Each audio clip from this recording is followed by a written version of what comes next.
네, 바이든 전 대통령의 그 전립선암 소식 다들 들으셨죠? 백악관을 떠난 지 이제 한 4개월 정도밖에 되지 않으셨는데 참으로 안타까운 일이 발생했는데요. 이 바이든 전 대통령의 그 대변인은 어제 성명을 내고 바이든 전 대통령이 공격적인 형태의 전립선암을 진단받았다 이렇게 말을 했습니다. 대변인 측은 바이든 대통령이 글리슨 스코어 9점으로 특정되는 9점으로 특정되는 전립선암 진단을 받았다라고 말했습니다. 이 글리슨 스코어라고 이제 발표를 했는데 이 글리슨 스코어라는 것은요. 그쵸. 스코어가 몇 점부터 몇 점까지는 뭐 어떤 스테이지, 뭐 몇 점부터 몇 점까지는 또 어떤 스테이지, 뭐 요런 걸 말해주는 건데요. 한 두세 단계, 한 세 단계 정도로 나눠볼 수가 있습니다. 자, 전립선암의 3단계 발병률과 사망률, 그리고 예방법 등등이 뭐가 있는지 이 바이든 전 대통령의 이 전립선암 소식을 계기로 우리가 좀 알아봐야 되겠다 싶어서 제가 오늘 영상 그 뒤쪽에 좀 상세하게 뭐 예방법까지도 좀 제가 좀 알아봤으니까 잠시 후 영상 끝부분까지 좀 함께 해 주시기 바라겠습니다. 네. 자, 연방 하원이요. 공화당이 발의한 세제 개편안이 일부 이제 공개가 되었습니다. 연방 하원에 공화당이 발의한 겁니다. 자, 이에 따르면요. 65세 이상 고령층을 위한 세금 공제 혜택이 지금 새롭게 추진되고 있습니다. 이런 부분은 이제 많은 65세 이상 되시는 우리 한인들에게도 결정적으로 도움이 될 수 있는 부분이기 때문에 좀 알아보겠는데, 자, CNBC 방송은요. 65세 이상의 납세자라면 연간 $4,000를 추가로 소득에서 공제받을 수 있다. 라고 밝혔습니다. 해당 조항은 올해부터 시작이 돼서 그러니까 이제 작년에 돈 번 거 올해 세금 보고할 때는 해당이 안 되고요. 올해 이제 소득을 내년 4월에 이제 보고하잖아요. 이제 그때부터 해당이 되는 겁니까? 여하튼 올해 소득, 올해 돈 번 거에 관련된 건 해당이 됩니다. 그래서 2028년까지 딱 4년간만 한시적으로 적용이 됩니다. 표준 또는 항목별 공제를 선택한 시니어 모두에게 다 이제 해당이 되는 것입니다. 자, 일단 공제는요, 개인 납세자 기준 75,000달러 그 소득 이하, 연소득 75,000달러 이하, 그리고 부부가 합산해서 보고할 때는 연소득 15만 달러 이하라면 해당이 됩니다. 그러면 부부 합산 15만 불 이상 또는 개인 소득 7만 5천 불 이상이면은 해당이 안 되나요? 해당이 됩니다. 하지만 이제 그걸 액수가 좀 올라가면 소득이 올라가면 공제해주는 액수가 좀 점차적으로 낮아지게 이렇게 만들어져 있습니다. 그러니까 해당은 다 됩니다. 자, 이 세금 공제는요, 소득에서 직접 빼주기 때문에 이 과세 대상이 되는 소득을 낮추는 그런 효과가 있어서 이 납부해야 되는 세금이 감소하게 됩니다. 예를 들어서 연간 5만 달러의 소득이 있는 그 시니어는 4,000달러의 공제 혜택이 있다고 했잖아요. 그러니까 4,000달러 공제 혜택으로 인해서 세금 보고를 해야 하는 대상 소득이 5만 달러가 아니라 4,000달러 뺀 46,000달러로 보고하면 되는 것입니다. 전문가들은 연소득이 그렇게 이제 5만 달러 정도는 인 사람이라면 1년에 세금 내는 거 한 500달러 정도 덜 낼 수 있는 혜택을 볼 수 있다. 이렇게 밝히고 있습니다. 자, 그런데 요것도 이제 그 오해하시면 안 되는 게요. 아직 최종 확정된 건 아닙니다. 다만 확정될 가능성은 매우 높습니다. 연방 하원의 다수당인 공화당에서 발의한 것이고요. 또 특별히 트럼프 대통령이 원하는 방식이기 때문에 통과될 가능성은 매우 높다. 이렇게 볼 수가 있겠습니다. 자, 통과가 돼서 최종적으로 발효되는 그 순간 곧바로 다시 전해드리도록 하겠습니다. 네, 트럼프 대통령이 지난 대선 때 자신과 경쟁했던 카멜라 해리스 그 전 부통령에 대한 유명 연예인들의 그 지지 선언, 당시 이제 지지 선언이 막 있었잖아요. 대선 유세할 때. 그때 이제 카멜라 해리스의 지지를 선언했던 그 유명 연예인들이 그 지지 선언 과정에서 돈을 받았는지 이 부분을 대대적으로 조사하겠다라고 밝혔습니다. 트럼프 대통령은 대선 때 민주당 후보였던 카멜라 해리스 전 부통령을 지지한 예를 들어서 가수 비욘세, 그리고 뭐 U2의 보노, 또 방송인 유명 MC죠. 오프라 윈프리. 그리고 이제 최근에 그 해외 공연을 다니면서 연일 이 트럼프 전 대통령을 비판하고 다니는 유명 락 가수 있습니다. 브루스 스프링스틴. 이 브루스 스프링스틴 이름까지 일일이 다 이름을 거명하면서 이들 플러스 알파 모두 싸그리 조사하겠다. 라고 밝혔습니다.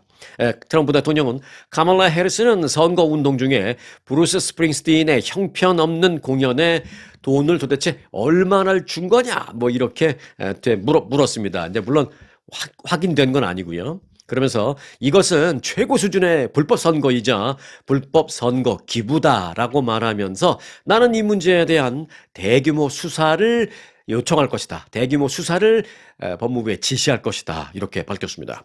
트럼프 대통령의 이런 그 SNS 글은 할리우드를 비롯해서 미국 연예계에서 최근 그 트럼프 정부에 대한 비판적인 발언이 계속해서 끊이지 않고 나오고 있는 그런 상황에서 발표된 것입니다. 그래서 요즘도 아니 내가 대통령이 된 지 넉 달이 지났는데 지금 무슨 선거운동 하는 것도 아니고 왜 아직까지도 틈만 나면 나를 이렇게 비판하는 거야? 안 되겠어. 가만히 생각해 보니까 내가 그 대통령 선거 유세 그때 할 때도 민주당 지지하던 그 유명한 연예인들이 적잖이 나왔었는데 내가 그렇잖아도 고가왔었는데 안 되겠어. 이들이 무슨 돈을 주고받고 이런 지지선을 했을지도 모르니까 조사해봐! 라고 한다라는 것입니다. 제가 뭐 조금 연기를 좀 실감나게 한번 말씀을 드린다고 했는데 아마 이제 그렇게 됐을 것이다 라고 이제 누구든지 유추해 볼 수가 있는 것이죠. 자, 브루스 스프링스틴, 락 가수입니다. 최근 그 영국에서 공연을 하는 와중에 그냥 공연만 한 게 아니라 이제 중간에 가수들이 텔레비전에 나와서 할 때는 이제 노래만 부르고 그냥 가는데 이제 콘서트나 이렇게 공연장에서 노래할 때는 2시간, 3시간 하는데 난 스탑으로 노래만 부르기 너무 힘들잖아요. 그래서 이제 노래 한 두어 개 부르고 또 이제 한마디씩 이렇게 말을 많이 하잖아요. 그 상황에서 자기도 좀 쉬고 또 이제 팬들은 거기까지 큰돈 주고 왔으니까 평소에 TV에서 못 보던 그 내가 좋아하는 그 스타들의 어떤 말하는 그 내용, 멘트 하는 것들 뭐 이런 것도 좀 들어보고 싶고 교감하고 그래서 이제 콘서트나 그럴 때 이제 말을 많이 합니다. 그런데 그 말 중에서도 이제 트럼프 대통령을 비판하는 그런 얘기를 락스타, 이 브루스 스프링스틴이 좀 최근에 많이 했어요. 또 영국 가서도 많이 했고요. 그래서 이제 이대로는 안 되겠다 싶어서 이제 트럼프 대통령이 그런다라는 것입니다. 뿐만 아니라 그 민주당을 위해서 선거 운동을 했던 할리우드의 이제는 뭐 이제 원로 배우라고 불러도 될 거예요. 할리우드의 원로 배우 로버트 드니로 다 아시죠? 이 로버트 드니로도 최근에 그 프랑스 칸 국제영화제 초청받아서 이제 그 명예상을 받았잖아요. 그 상을 받는데 앞에 무대에 나가서 이 속물 같은 저 미국의 우리 대통령 뭐 이런 식의 얘기를 했습니다. 이제 트럼프 대통령이 그걸 다 보고 드디어 못 참겠다라는 것이죠. 그래서 대대적인 연예인들의 민주당을 지지하고 지지 선언을 했던 그 연예인들의 돈 거래가 있었는지 대규모 조사를 시키겠다라고 밝혔습니다. 이제 몇 명의 연예인들이 좀 떨고 있을지 모르겠다라는 그런 생각. 그런데 이제 돈 받은 게 없다면 떨 일은 없죠. 그러나 또 물론 돈 받은 게 없고 떳떳하다 하더라도 왠지 이 큰 권력이 뭐 조사를 하겠다 그러면은 왠지 괜히 떨 수도 있죠. 여하튼 그래서 나 지금 떨고 있니 뭐 그러는 연예인들이 있을 것 같다라는 생각도 드는데 그런데요. 지금 떨고 있는 거는 연예인뿐만이 아닌 모양입니다. 독일의 자동차 업체 복스바겐도 떨고 있습니다. 네, 복스바겐이 트럼프 행정부의 요구에 따라서 그 미국 사업장에서 이 DEI 정책을 적용하지 않기로 했습니다. 트럼프 대통령이 시키는 대로 할 테니 관세 좀 잘 봐주세요. 뭐 그런 것과 같습니다. 자, 복스바겐은 최근 그 주주총회에서 복스바겐 우리 그룹이 다양성, 형평성, 그리고 포용성 등 소위 이 DEI 정책을 얼마나 잘 이행하는지를 심사하는 데 있어서 우리 유럽, 우리 독일에 있는 회사는 그대로 지금처럼 하겠지만 미국 내에 있는 우리 계열사나 자회사는 그런 DEI 정책 심사에서 제외시키겠다라고 말했습니다. 그러니까 미국의 안에 가 있는 회사는 DEI 정책 안 해도 돼. 뭐 이 얘기입니다. 복스바겐은 사실 해마다 여성 관리직 비용 등을 토대로 해서 이 DEI 지수를 그 그룹 차원에서 감사하고 조사하고 이렇게 점수를 매겼습니다. 그래서 DEI 정책을 잘 하는 그런 회사의 간부급들한테는 보너스까지 주는 그런 회사였습니다. 그래서 지난해 여성 관리직 비율은 19.9%로 목표를 했던 19%를 초과하는 그런 목표 이상을 달성한 그런 그룹입니다. 올해는 아예 그 그룹 전체 목표치를, 그러니까 여성 관리 비율 목표치를 20.2%로 또 소폭 올려 잡았습니다. 점점 더 여성 관리직을 늘리려는 그런 목표를 계속 달성하고 또 목표도 올리고 그렇게 해오고 있었습니다만은 이제 이런 정책을 미국 내에 있는 계열사에는 적용하지 않겠다라는 것입니다. 사실상 유럽 회사인 그 독일 회사인 복스바겐의 그 미국 내 자회사는 DEI 정책을 사실상 포기 선언을 한 것입니다. 이 복스바겐은 흥미로운 점은 현재 그 미국 정부와 관세 협상을 벌이고 있는 중인데, 미국 정부는 이렇게 말한 바 있어요. 사실은 그 복스바겐이 뭐 떨만도 합니다. 미국에서 사업하는 외국 기업도, 바꿔 말하면 외국 기업이라 하더라도 미국에서 사업을 한다라면 DEI 정책을 폐기해야 한다. 이런 말을 한 적이 있습니다. 그래서 결국 복스바겐 그룹이 미국과 지금 관세 그 협상을 하고 있는 와중에 불리하게 어떤 그 타격을 받지 않기 위해서 최소한 미국 내에 있는 회사에서는 우리 다양성 정책 하지 않겠습니다. 기브업 선언을 했습니다. 그래서 복스바겐도 드디어 떨긴 떠는구나 뭐 이런 생각을 하게 됐습니다. 떠는 얘기하다가 생각이 났습니다.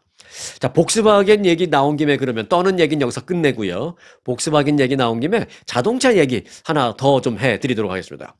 최근 고금리와 지속적인 차값 인상 때문에요.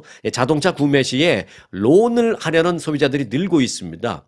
그런데 이런 가운데 그 대출 승인은 더 어려워지면서 자동차를 사는 그 소위 구매 여건이 매우 열악해진 것으로 알려졌습니다. 여러분들이 돈이 있어서 그냥 나 캐시 주고 살 거야 하면 no problem at all. 근데 이제 뭐 젊은 사람들 같은 경우는 론을 많이 하잖아요. 또 뭐 돈이 있어도 뭐 굳이 돈 다 낼 필요 없죠. 이자율이 좀 쌀 수 있다면 싼 이자로 해서 그 잘 갚으면 또 젊은 사람들은 크레딧도 쌓이고 하고 뭐 그러니까 론을 하는 것도 나쁘지 않은데 그 론을 하는 여건은 매우 열악해졌다라는 것입니다. 자동차 론 그 업계에 따르면 오토론 신청 시에 최근 그 업체 측에서 심사 기준을 강화해서 대출 승인이 거부되는 사례가 급증하고 있다는 것입니다. 한 크레딧 업체 관계자는 크레딧 점수가 대체로 좋은 편인 한인들뿐만이 아니라 뭐 전반적으로 거의 다 이 오토론 받기가 매우 어려워졌다라고 밝혔습니다. 승인율이 일단 크게 낮아졌고요. 또 승인이 나더라도 그 승인된 액수가 매우 적어졌다라는 것입니다. 이 한인 자동차 업계 관계자들은 한인들이 선호하는 브랜드인 뭐 토요타, 렉서스 등 그 일부 딜러십에서 대출 심사를 이전보다 더 엄격하게 하고 있으며 특히 소득증명서를 갖고 와라라는, 그래서 소득증명서를 갖고 오면 그 소득이 좀 충분히 많아야 뭐 크레딧도 좋아야 되지만 같은 크레딧이라고 했을 때 소득이 좀 많은 사람을 선호하는 이런 문제가 지금 있다라는 것입니다. 전문가들은 최근 경기 하강에 따라서 대출금 상환에 어려움을 겪는 고객이 많아지면서 기업들이 대출 승인에 더 깐깐해진 것으로 그렇게 분석하고 있습니다. 웰스파고, 캐피털 원 등 주요 자동차 대출 기관들 또한 최근 몇 년 사이에 그 대출 기준을 크게 강화했고요. 일부 금융사는 올해 초부터 더욱 깐깐한 그런 태도를 보이고 있는 것으로 밝혀졌습니다. 오토론 전문 금융기관인 LI 파이낸셜이라고 있는데요. 이 LI 파이낸셜은 지난 1분기에 역대 최고치인 380만 건의 대출 신청을 받았습니다. 그런데 이전 분기보다도 승인율은 더 낮아졌습니다. 자, 또 캐피털 원도 오토론 많이 하는데요. 캐피털 원의 경우에 지난해보다 대출 규모는 늘렸습니다만은 고신용자 위주, 크레딧 스코어가 아주 좋은 사람들 위주로만 대출을 집행하고 있는 것으로 알려졌습니다. 지난 분기 미국 내 은행의 그 자동차 론 중에서 절반 이상이 최고 크레딧, 아주 크레딧 좋은 그런 등급의 고객에게만 승인된 것으로 밝혀졌습니다. 자, 소비자 조사 업체 JD 파워가 조사한 결과 미국인들은 그 전기차에 대한 인센티브가 폐지된다. 이런 여러 가지 뉴스 속에서도 그럼에도 불구하고 여전히 전기차에 관심을 보이고 있다라는 것입니다. 그런데 이제 한 가지 좀 눈에 띄는 것은 테슬라에 대한 관심만은 많이 줄어든 것으로 나타났습니다. 자, JD 파워의 조사에 따르면 미국 내 소비자 24%는 전기차 구매를 할 의향이 있다, 관심이 있다, 또는 넌 뭐 지금 한 6개월이나 1년 뒤에 자동차를 바꿀 건데 그때는 전기차를 사려고 한다. 뭐 이런 식으로 대답한 사람들이 24%였다라는 것입니다. 4분의 1이죠. 이는 1년 전과 비교하면 그런데 뭐 큰 변화는 아닌 것입니다. 1년 전에도 대충 그랬습니다. 다만 변화가 있다면 그럼 어떤 전기차, 어느 회사의 전기차를 사려고 생각하느냐라고 했을 때 테슬라를 찍은 그 비율은 뚝 떨어졌다라는 것입니다. 이제는 그 다른 자동차 업체에서도 대부분 전기차를 만들기 때문에 소비자들은 뭐 굳이 테슬라 아니어도 여러 브랜드에서 쇼핑을 할 수 있다라는 것입니다. 소비자들은 이 전기차를 이제 살라고 쇼핑을 할 때 평균 한 3개의 브랜드를 교차 쇼핑하고 있는 것으로 알려졌습니다. 일반적인 그 가솔린 차를 살 때는 평균적으로 한 2개 정도 브랜드를 놓고 이제 쇼핑을 하는 것으로 알려졌는데 전기차의 경우에는 지금 현재 한 3개 정도를 놓고 골라서 쇼핑을 하고 있다라는 것입니다. 훨씬 더 까다롭게 소비자들이 쇼핑을 하는 것이죠. 그리고 이제 이들은 점점 더 테슬라 이외의 대안을 찾고 있다라는 것입니다. JD 파머는 테슬라의 모델 Y에 관심이 있는 소비자들이 교차 쇼핑을 하는 경우에, 그러니까 기본적으로 테슬라 모델 Y에 관심이 있어요, 그래서 알아보고 있어요 라고 답한 사람들이 추가적으로 그 외에 2개를 더 교차 쇼핑할 거 아니에요, 평균적으로. 그러면 나머지 2개는 어떤 브랜드냐라고 봤더니 혼다, 또 포드, 그리고 BMW, 토요타, 캐딜락 순이었습니다. 그리고 이제 그 다음에 현대, 기아도 리스트에 포함이 됩니다. 현대, 기아도 전기차 많이 만들거든요. 또 훌륭하고요, 퀄리티도. 자, 대부분의 자동차 업체들도 이제는 뭐 다 전기차를 만들기 때문에 소비자 입장에서는 선택의 폭이 넓어졌다라는 것입니다. 테슬라가 전기차 시대를 독점하던 그런, 전기차를 독점하던 그런 시대는 이제 끝난 것 같다라는 판단입니다. 자, 자동차 얘기는 여기서 마치고요. 자동차 얘기에 이어서 이번에는 비행기 얘기 한 가지 좀 간단히 전해드리겠습니다. 여러분들이 비행기 타고 뭐 한국을 가시던 어디를 가시는데 뭐 모르고 지나갔다면 모를까 어느 순간 알게 됐는데 저 조종실 안에 조종사가 아무도 없어요. 조종실 안에. 왜? 조종사 2명이 예를 들어서 다 나와서 쉬고 있는데 문이 뭐 잠겨서 조종실 안으로 못 들어가다든지 이런 식으로 해서 조종실 안에 조종사들이 아무도 없는 그런 상황이 됐다고 생각할 때 마음이 어떠시겠습니까? 저는 상상이 안 가거든요. 그런데 뒤늦게 밝혀진 것입니다만은 그런 일이 있었습니다. 자, 200여 명의 승객을 태운 독일의 루프트한자 그 여객기가 한 10분 정도 조종사 없이 상공을 비행한 사실이 뒤늦게 밝혀졌습니다. 항공사고 조사기관 보고서에 따르면 이 아찔한 비행은 지난해 2월 독일 프랑크푸르트에서 스페인의 세비야로 향하던 루프트한자 여객기에서 발생했습니다.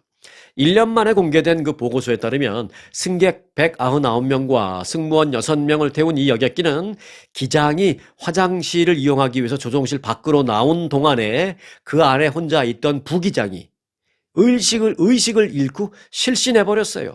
그러는 바람에 한 10분 넘게 조종사 없이 비행이 됐다라는 것입니다. 자동 조종 기능이 물론 활성화돼 있어서 그 당시 한 10분 정도의 비행에는 뭐 전혀 지장이 없었지만 이게 착륙할 때는 엄청난 문제가 발생할 수 있는 거였어요. 착륙 약 30분을 남기고 부기장이 자리를 맡기고 화장실을 갔습니다. 조종실 문 밖으로 나와서 화장실을 갔습니다. 그리고 10여 분 후에 기장이 이제 다시 화장실에서 나와서 조종실로 들어가려고 했는데 보안문 출입 코드를 5번이나 입력을 했는데도 안 열렸습니다. 그래서 도저히 안 되겠어서 전화를 걸죠. 바깥에서 전화하면 조종실 안에서 이제 전화 받잖아요. 전화를 계속 했는데 링은 울리는데 그 안에서 부기장이 전화를 안 받는 겁니다. 이게 어떻게 된 건지 놀라서. 그래서 이제 결국은 그 기장이 사실 이제 잘 아시다시피 그 조종실의 그 문은요, 그 납치 방지를 위해서 설계가 돼 있기 때문에 밖에서 강제로 여는 것은 불가능하게 되어 있습니다. 그래서 강제로 열 수는 없는 그런 상황이었습니다. 결국 하다 결국은 안 돼서 기장만 아는 기장만 직접 문을 열 수 있는 그 최고급 그 레벨의 그 보안 코드를 입력한 후에야 갈 수 있었습니다. 들어가 보니 오 마이 갓. 부기장이 정신을 잃고 완전히 실신해 있었던 것입니다. 그래서 기장은 재빨리 조정관에 앉았습니다. 뒤늦게나마 그 후에 조금 정신을 차린 부기장은 여전히 창백한 얼굴로 땀을 뻘뻘 흘리면서 매우 동작이 부자연스러운 그런 모습을 보였습니다. 그래서 이 모습을 확인한 기장은 황급하게 이제 조정을 하면서 밖에다가 통신을 때렸습니다. 그 바깥에 있는 캐빈 승무원들, 객실 승무원들 그 안내 방송을 해서 승객들 중에서 혹시 의사가 있으면 좀 조종실로 데려와 달라라고 막 했습니다. 그래서 결국 다행히도 승객 중에 의사가 있었습니다. 그래서 의사가 급히 부기장을 응급처치를 거기서 했습니다. 자, 그리고 이제 착륙을 어렵게 했습니다. 우여곡절 끝에 착륙을 했습니다. 착륙 직후 부기장은 병원으로 이송이 됐군요. 병원에서 부기장은 정신을 뒤늦게 차린 후에 자신이 얼마나 오랫동안 의식을 잃었는지 잘 모르겠다라고 진술했고요. 의식을 잃는 그 순간이 너무 짧은 순간이라 내가 의식을 잃어버리는 것 같다라는 순간에도 도움을 청할 수 있는 그런 상황이 아니었다고 합니다. 불과 한 3초, 5초, 몇 초 만에 갑자기 의식을 잃어버리는 바람에 저 바깥에다가 연락을 취할 수가 없었다. 순식간에 의식을 잃었다. 이렇게 부기장은 얘기를 했습니다. 자, 결국 병원에서 조사 결과 부기장은 발작 장애 진단이라는 그런 병명을 발작 장애라는 그런 병명을 진단받았다라는 것입니다. 참 생각해보면 이런 일이 있을 수도 있구나라는 생각을 하면서 참 많은 생각을 하게 된다라는 것입니다. 기장, 부기장님들 정말 건강하셔야 됩니다. 건강하셔야 됩니다. 비행기 얘기를 이제 했는데 비행기 얘기 하나 더 해드릴까요? 네. 카타르가 선물을 하겠다라는 그 여객기는 트럼프 대통령 개인에 대한 것이 아니라 미국 정부에 대한 기부다라고 백악관이 그렇게 얘기했습니다. 캐롤라인 레비 백악관 대변인은 카타르 정부와 카타르 왕실은 비행기를 미국 공군에 기부하겠다라고 제안한 것이다 라면서 이 기부는 모든 법적 윤리적 의무에 따라서 수용될 것이다라고 밝혔습니다. 레빗 대변인은 이어서 국방부와 공군은 이 비행기를 최고 기준에 맞게 개조할 것이며 이 비행기는 미국 대통령에게 개인적으로 기부되거나 그러니까 트럼프 현 대통령에게 개인적으로 기부되거나 개인적인 선물로 주어진 것이 아니다라고 재차 강조했습니다.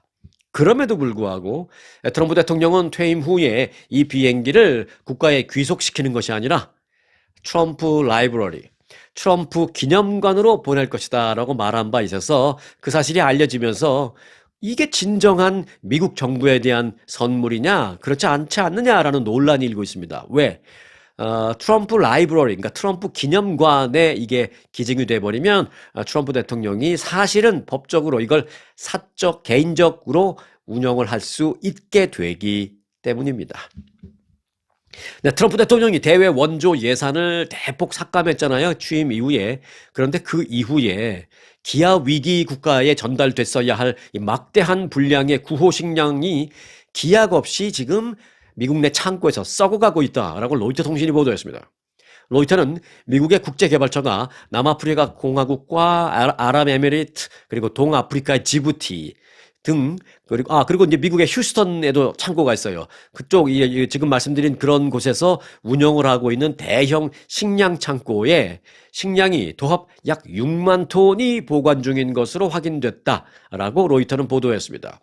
그런데 내부 소식통에 따르면 보관 중인 이 품목은 고열량 비스켓, 비스켓은 우리는 있어도 혈당 오른다고 안 먹지만 밥도 제대로 못 먹고 음식도 제대로 못 먹고 수시로 굶고 있는 영양실조 일보 직전에 있는 또는 영양실조에 있는 그 가난하고 처절한 그 어린아이들이나 이런 애들은 고열량 비스켓을 줘야지 빨리빨리 효과가 나거든요. 그래서 그들에게 주기 위한 고열량 비스켓 또 식물성 기름 또 영양 곡물 등이 다 창고에 있는데 금액으로 따진다면 한 9,800만 달러 거의 한 1억 달러어치 규모로 알려졌습니다. 이 정도 식량이면요 100만 명 정도가 3개월 동안 먹을 수 있는 그 정도의 양이다라고 합니다. 로이터는 이 보관 물량 가운데 일부는 조만간 사용 기한이 만료돼서 사용기간이 만료돼서 내가 먹겠다면 할 수 없겠지만 이론적으로 본다면 사용기간이 만료되기 때문에 먹을 수 없는 그런 식품이 돼버릴 수 있기 때문에 소각을 시키거나 다 태워버리거나 동물 사료로 용도를 전환하는 등 사실상 폐기 처분해야 하는 상황이다 라고 말했습니다. 실제로 현재 그 아랍에미레이트 두바이 창고에 보관 중인 고열량 비스켓 500톤이요. 오는 7월 이전에 사용을 해야 하는데 7월이 되면 그 사용 기간이 만료되기 때문에 7월 이후에는 폐기될 예정이라고 합니다. 그 비스켓 500톤이 500톤. 미국의 대외 지원을 끊으라는 그런 지시에 따라서 이 멀쩡한 식량이 창고에서 썩어가고 있는 것입니다. 대책 없이 썩어가는 식량을 다른 국제 원조 기구 등에 뭐 양도하는 그런 방법도 있습니다만은 이 역시 그냥 그 창고지기가 마음대로 할 수 있는 게 아닙니다. 연방 정부의 승인을 받아서 이렇게 진행을 해야 되는 건데 연방 정부가 관련 그런 승인을 지금 아무것도 안 해주고 있는 겁니다. 그래서 문제다라는 것입니다. 자, 정치인들이 한 발만 양보하면 저 멀리서 굶어 죽어가는 많은 어린이들을 살릴 수도 있을 텐데 그게 그렇게 쉽지 않은 모양입니다. 어디로 가야 할지를 몰라서 창고에서 그냥 썩어가는 멀쩡한 식량들, 이념과 논리를 떠나서 하루속히 필요한 사람들에게 좀 곧 보내질 수 있었으면 좋겠다라는 바람을 가져봅니다. 네, 한국 시간 19일 오후 2시 18분 경북 김천시 동북쪽 14km 지역에서 규모 2.4의 지진이 발생했습니다. 진원의 깊이는 13km. 요거는 깊지 않은 겁니다. 13km는 상당히 좀 낮은 겁니다. 이게 낮을수록 흔들림은 더 심합니다.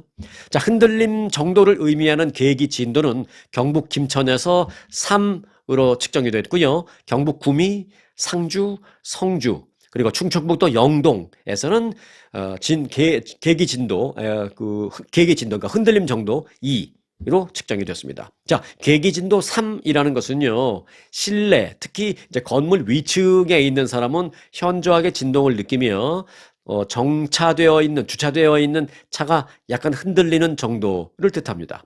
그리고 계기 진도 2는 조용한 상태의 느낌을 가질 수 있거나 아니면 건물 위층에 좀 민감한 소수가 느끼는 정도. 요게 이제 2인데 한국에서 이번에 경북 김천에서의 지진은 일각에서는 3, 일부에서는 2 정도의 흔들림이 있었다라는 것입니다. 이번 지진으로 인한 뭐 피해는 없었습니다만은 지진 직후에 SNS에는 진동을 느꼈다. 이거 지진 아니야? 막 흔들렸어. 이런 글들이 굉장히 많이 올라왔습니다. 근데 최근에 한국에서는요, 다행히 뭐 큰 강도는 아니지만 그래도 좀 우려스러운 뭐 3, 2 또는 뭐 한 4 이런 지진이 심심치 않게 발생하고 있습니다. 요즘 한국에서 일어난 그 대부분의 경우는 또 이제 경상북도 지역에 또 좀 유난히 많습니다. 아무튼 이렇게 그 약한 지진이 가끔 발생하는 것으로 단층판에 좀 스트레스가 미리미리 조금씩 풀려서 정말 큰 지진 이런 거는 좀 없었으면 좋겠다 그런 바람을 가져봅니다. 자, 오늘 끝소식입니다. 이미 알고 계시겠습니다만은 그 바이든 전 대통령이 백악관을 떠난 지 4개월 만에 뼈로 전이된 전립선암 진단을 받았다라는 뉴스가 어제부터 이제 핫하게 나오고 있죠. 이 바이든 전 대통령의 대변인은 성명을 내고 바이든 전 대통령이 그렇게 뼈까지 전이되는 전립선암 진단을 받았다라고 밝혔습니다. 그리고 앞서 말씀드렸죠. 전립선암의 그 스테이지, 단계, 얼마나 심한지를 말하는 글리슨 스코어. 자, 이게 9라고 그랬죠. 바이든 전 대통령은 9점을 받았다라고 앞서 말씀드렸죠. 그런데 이제 글리슨 스코어라는 건요, 2점에서 6점 사이면은 예후가 비교적 괜찮은 저위험군으로 분류가 되고요. 7점에서 10점 사이면 고위험군으로 분류가 됩니다. 그런데 바이든 전 대통령 9점 받으신 거예요. 자, 전립선암. 미국에서는요, 남성 100명 가운데 13명이 일생에 이 전립선암 진단을 받을 정도로 발병률이 상당히 높은 그런 암에 속하고 있습니다. 특히 이제 뭐 미국 사람들은 더 많죠. 그런데 요즘은 이 식생활의 패턴의 변화 이런 것 때문에 우리 한국인들도 전립선암 진단받는 사람 굉장히 많습니다. 100명 중에 13명이니까 굉장히 높은 겁니다, 이게. 남성만 갖고 있는 그 전립선에 생기는 전립선암은 초기에는 별다른 증상이 없어서 진단이 늦어지는 경우가 많습니다. 그러나 이제 한 가지 다행인 것은 의학기술의 발달로 75세가 넘은 그 고령층도 수술적인 치료 등을 통해서 사망 위험을 많이 낮출 수 있는 그런 상황이 지금은 되어 있다라는 것입니다. 의료 수준이. 한 의대 교수는요, 소변 줄기가 가늘어지거나 소변을 본 후에도 남아있는 듯한 잔뇨감, 그리고 소변을 보기 어려워지는 등의 증상이 있다면, 자, 여기까지 말씀드리니까 떠오르시는 게 뭐예요? 네. 전립선, 아니, 송혜군, 그건 전립선 비대증이야. 라고 생각하시죠? 네, 맞습니다. 이 의대 교수도 지금 우려하는 게 그거예요. 그런 증상이 있다면, 소변줄기 가늘어지고, 소변을 본 후에 잔뇨감, 또 소변을 보기가 좀 힘들어지는, 그 소변을 보려고 딱 서 있는데도 소변이 나오기까지 시간이 걸려서 한참 아직 소변 못 보고 그냥 서 있는 뭐 이런 상황. 이런 거를 대부분의 그 남자들이 전립선 비대증 때문에 그래 라고 생각하는 경우가 많다고 합니다. 그런데 그것도 맞지만 이 전립선 암의 증상도 사실은 똑같다는 것입니다. 그렇기 때문에 그런 증상을 그냥 전립선 비대증이야 라고 넘기는, 그게 위험하다라고 조언을 했습니다. 자, 바이든 대통령이 전립선 암 뉴스를 계기로 이에 대해서 잠깐만 좀 더 알려드리겠습니다. 자, 전립선 암은 주로 65세 이상 남성에게 진단이 되고요. 60세 이상 남성이 전체 환자의 약 한 60%를 차지합니다. 발병률 자체는 모든 암 중에서 가장 높습니다. 다만 사망률은 비교적 낮은 상태입니다. 자, 전립선 암의 5년 생존율은 뭐 암의 진행 단계에 따라 크게 달라지지만 크게 3단계로 볼 수 있습니다. 첫 번째 단계는 이제 가장 낮은데 국소 단계라고 하는데요. 요건 뭐냐? 암이 전립선 내에만 있는 경우입니다. 이 경우에는 5년 생존율 99%. 자, 두 번째 단계는 국소 진행 단계라고 하는데, 요거는 전립선 플러스 그 인근에까지 살짝 전이된 정도, 뭐 림프절 정도에 옮겨진 정도, 요거는 5년 생존율 그래도 90%. 그런데 문제는 세 번째 단계입니다. 이는 이제 원격 전이 단계라고 하는데요. 암이 뼈로 전이된 경우를 말합니다. 이번 바이든 전 대통령의 경우가 바로 이거죠. 자, 이때의 5년 생존율은 37%로 뚝 떨어집니다. 네. 자, 그러면 끝으로 이를 어떻게 예방할 수 있는지를 전해드리겠습니다. 사실 그 전립선 암을 완전히 예방하는 방법은 없습니다. 그런데 기본적으로 건강한 생활 습관이 위험을 줄이는 데 큰 도움이 될 수 있습니다. 자, 우선 첫째, 균형 잡힌 식단 유지가 중요합니다. 과도한 동물성 지방 섭취를 줄이고 저지방 식단을 유지해야 합니다. 자, 두 번째, 적정 체중 유지입니다. 비만은 전립선 암 위험을 증가시키는 몇 가지 안 되는 것 중에 하나입니다. 그래서 적절한 체중, 자기 키와 뭐 이런 것과 맞춰서 그 적절한 체중을 유지하는 것이 중요합니다. 세 번째, 규칙적인 운동입니다. 일주일에 150분 이상의 중간 강도 정도의 운동을 꾸준히 해야 합니다. 그러니까 하루에 한 30분 이상이라고 생각하시면 되죠. 주 5일 하루에 한 30분 이상 중간 정도의 강도. 그냥 뒷짐지고 슬슬 걷고 30분 슬슬 걷고 와서 운동했다. 이런 거는 안 된다는 것입니다. 조금 빨리 걷거나 뭐 이런 것들을 해야 합니다. 자, 네 번째는 흡연과 음주의 제한입니다. 특히 흡연은 전립선암의 재발 및 전이 위험을 크게 높일 수 있기 때문에 반드시 금연해야 한다라고 의사들이 다 말하고 있습니다. 자, 그리고 끝으로 빠질 수 없이 가장 중요한 것 바로 정기검진입니다. 특히 가족력이 있거나 고위험군에 해당하는 경우에 정기적인 검사가 꼭 필요하다라는 것입니다. 자, 잊지 마시기 바라겠습니다. 전립선암 발견만 잘하면 5년 생존율 생각보다 굉장히 높습니다. 그런데 그게 3단계로 넘어간 다음에 발견을 하게 되면 5년 생존율이 30%대로 뚝 떨어진다는 것 절대 잊지 마시고, 앞서 말씀드린 그거 다 기억해 주시고, 마지막에 또 말씀드린 정기 검진 꼭 잊지 마시고 기억해 놓으시기 바라겠습니다. 자, 오늘 영상은 여기까지입니다.